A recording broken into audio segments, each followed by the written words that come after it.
The Islamic Golden Age was a period of cultural, economic, and scientific flourishing in the history of Islam. The historians date the Islamic Golden Age from 700 to 1700 AD. In this video, we will discuss what happened after the Rashidun Caliphate.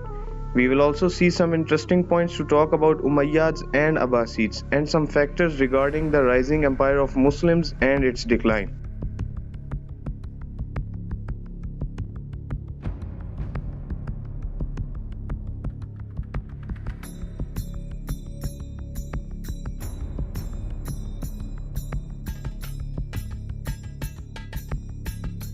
During the time of rightly caliphs, the Islamic empire expanded and it was known as Darul Islam, where Islamic principles and provisions were followed.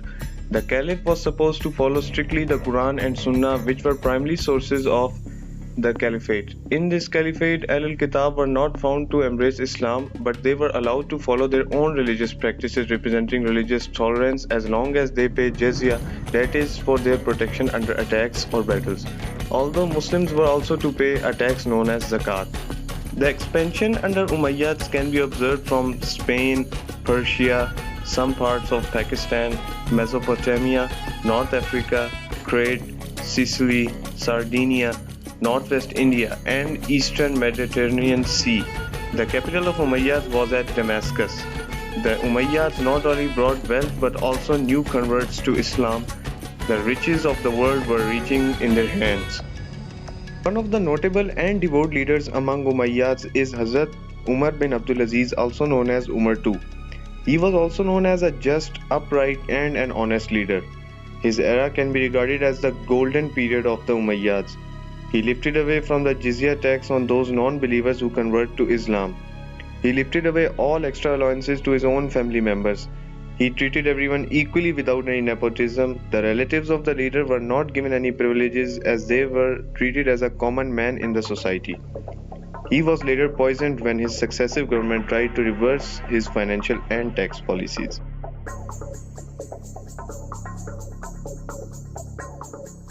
Umayyads became wealthy and they moved away from taqwa and lived lavish lifestyles like royals. They did not care about the principles of Islam and Sunnah. The Umayyads became soft and corrupt due to wealth. Warrior lifestyle was abandoned as was in Caliphate. The arts, crafts, entertainment, music and decadent lifestyle was prevailing among Umayyads. The difference between a rich and a poor has clearly been seen in Umayyads. Along the Indian frontier, warrior settlers revolted against the Umayyads with the help of the Abbasids. In 750 AD, the Abbasids replaced Umayyads and Umayyads were completely wiped out. The grandson of Umayyads escaped in Spain and established an exile caliphate in Cordoba in Spain.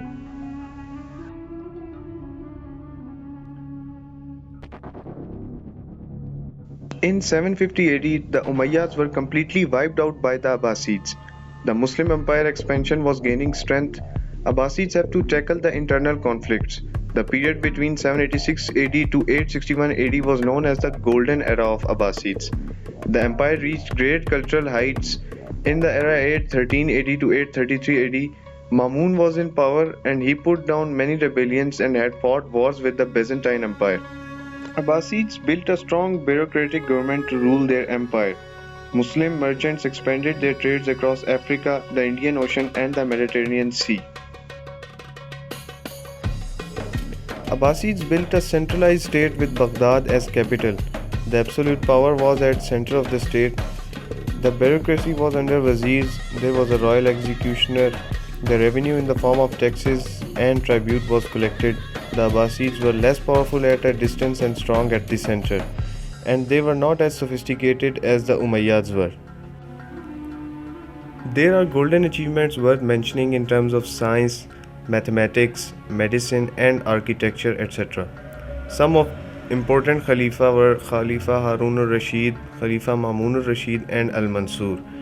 During their time, they built Baitul Hikmah, House of Wisdom, which refers to a public academy and a center of excellence for knowledge. Muslims were very much into these houses of wisdom and they made many discoveries. The House of Wisdom was a formal academy. A lot of knowledgeable stuff could be found in this library. advancements in education, degree granting university, advancements in law, Islamic jurisprudence, matters of fiqh, Asul al-Fiqh in theology, Imam Ahmad ibn Hanbal, who connected people to the Book of Allah and the Sunnah. Many of them were polymaths. Ibn Sina, an authority in philosophy and an expert in modern medicine, and had written a canon of medicine. Ibn Sina and Ibn Rushd were two authoritative figures in philosophy. Al-Khwarizmi, famous mathematician and invented algebra, trigonometry, and the science of algorithms and scientific methods. Al-Biruni, famous physicist and an astronomer. Al-Kindi, famous chemist. In social science, Ibn Khaldun, a great historian and human behaviorist, his volumes of works on these topics can be found out. Muslims were first who created the first maps. Those were very detailed and ancient maps. Muslims discovered coffee to awake for tahajjud and soap for their cleanliness. Europeans visited and learned the Arabic language to learn knowledge. They came out of the dark ages, they learned and took books with them. In Europe, people opposed religion due to the orthodoxy and influential nature of the powerful church. Because Europe believed that the religious thoughts were resisting them from advancements, and therefore they opposed church and gone through the enlightened era of empirical knowledge. Christians went through downfall and they came out to be more knowledgeable about the advent of secular ideology. People of this era like Karl Marx, Sigmund Freud, etc. were atheist and anti-religion. Therefore, those who had written books regarding the backwardness of religion, they all were well versed of only Christianity, not of Islam, whereas Islam is a more modern religion and accepts modern knowledge.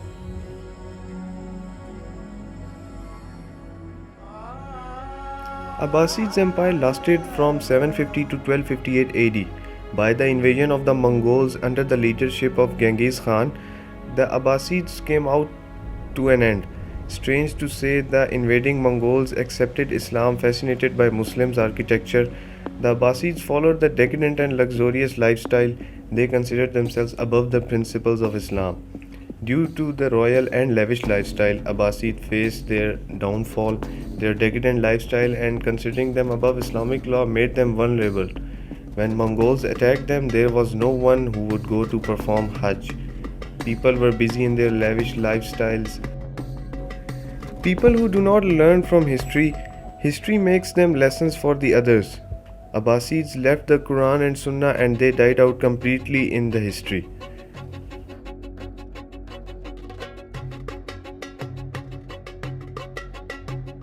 After the end of Abbasids, Ottoman Turks came into power and they ruled the Muslim world for about 600 years. They ruled the Muslim world from 1299 to 1922 AD. And later on, the Ottoman Turks were defeated after the World War I in 1922.